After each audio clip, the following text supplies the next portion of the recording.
Have you ever felt that your blackness is not enough, that you might be too white and you feel that you just can't fit in with other black people?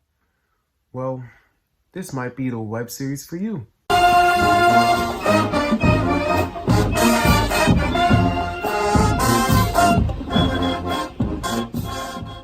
Hey y'all, it's Deuce and welcome back to the channel. Today we're doing an outlet episode, and for those that are new, the outlet is a series that I do in which I put y'all on the black culture because, as we all know, I'm the plug. And today we're talking about a web series called Black Enough. And let me tell you, it is written, directed, and executive produced by Micah Ariel Watson, and she did it. Okay, things that she did, that. I love this series so much, and I can't wait to start talking about it. But before I do, let me show you about, I want to put you on to a black business today, which, by the way, if you want to see more outlet episodes and the episode where I talk exclusively on black businesses, y'all need to go click that iCard that's going to pop up. But yeah, see, I got this shirt and it says, I prefer black owned. It is by Life of Purpose, and I will put a link in the description if you'd like to purchase this shirt. But yeah, when I go to work, I've been hesitant to wear anything black because I work at Lowe's and I don't need nobody at, because y'all know the clientele that Lowe's has, and I don't need nobody to be like, and just say something out of pocket or something wrong. But so yeah, this is the first time I'm wearing it since ordering it, and if it's fine, I like it, so I recommend y'all should get it too. But back to the purpose of this video, let's talk about Black Enough. What makes up a black girl? Is it the curves, the walk, the fierce tenderness, the way language dances through our lips, the poetry of thoughts, the audacity of hair to throw middle fingers to physics and defy gravity?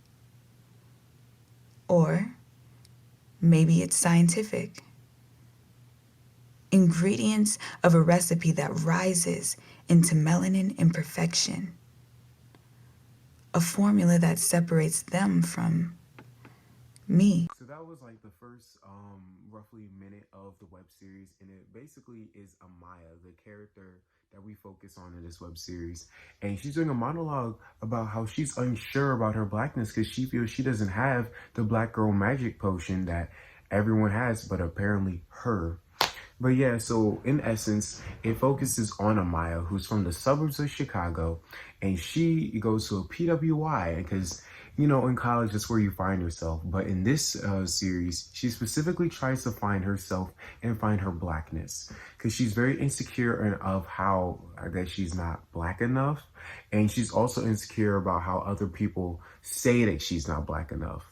And so throughout the series, we watch her character grow and accept herself and stop caring what other people say. It's really beautiful, honestly. So here's 5 signs that you need to ditch your relaxer. Number 1, dry hair.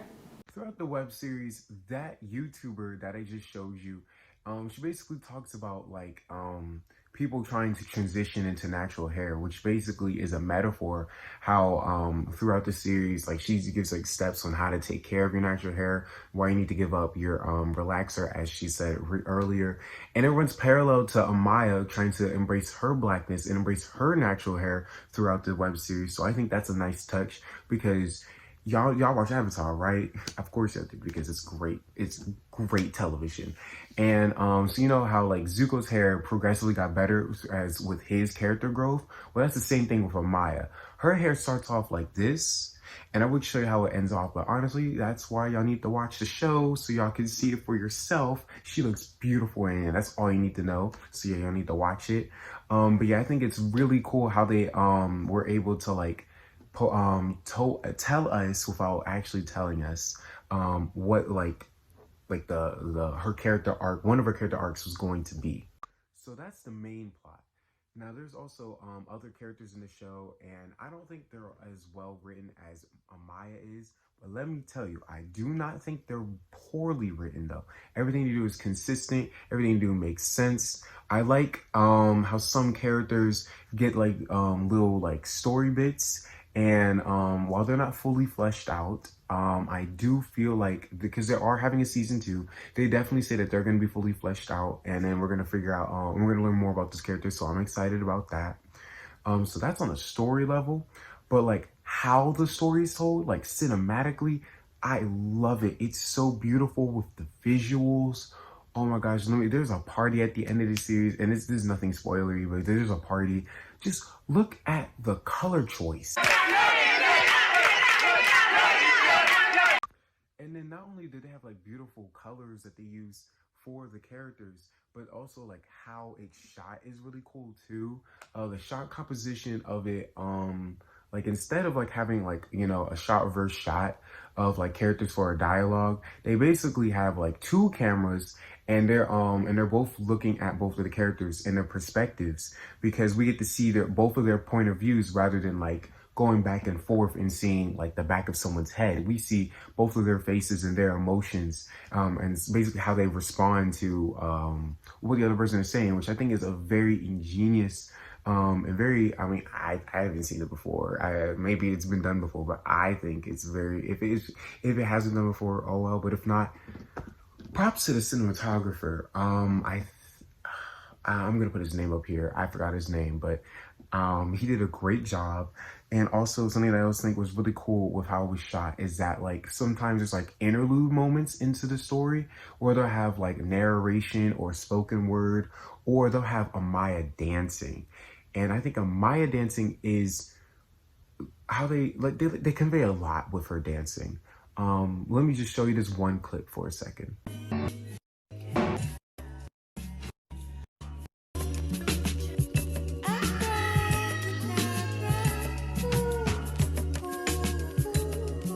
To add context, Amaya is in this white church and she's really not feeling it. She's just there, but like while she starts to like listen to the word, she starts imagining that she's dancing, because she is a dancer and that's what she loves to do. She doesn't think she wants to do it professionally, but she loves it as a hobby.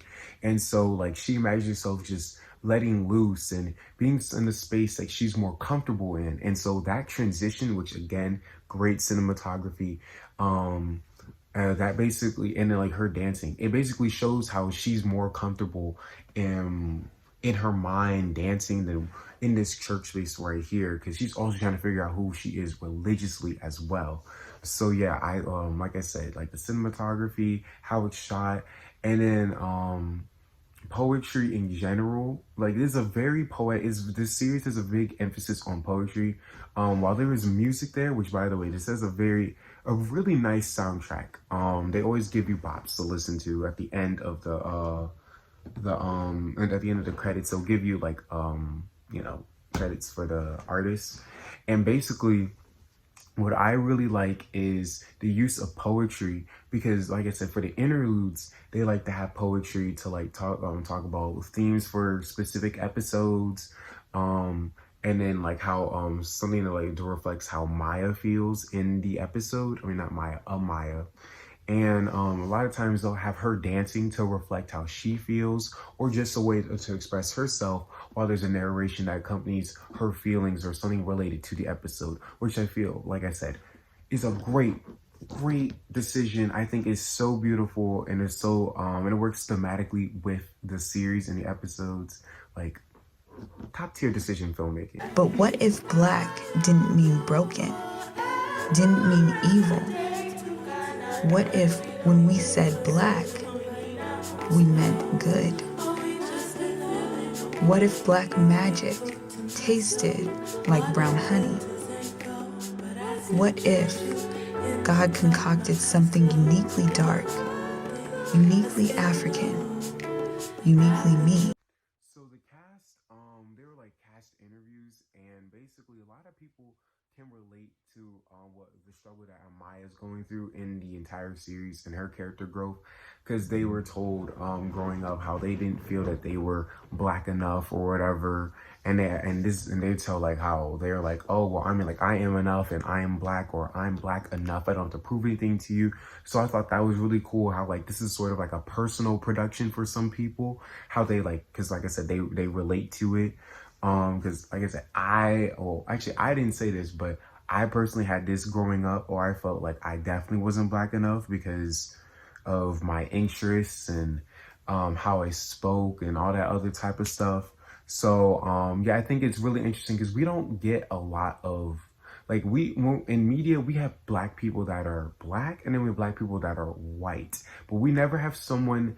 There's never been like the in my opinion, besides Carlton, he has a couple of lines about his identity and how he feels conflicted about it, but there's not a whole series that really dives into it. So I really do appreciate that this fills in that hole for people that need it, and it was created by people that actually relate to this struggle.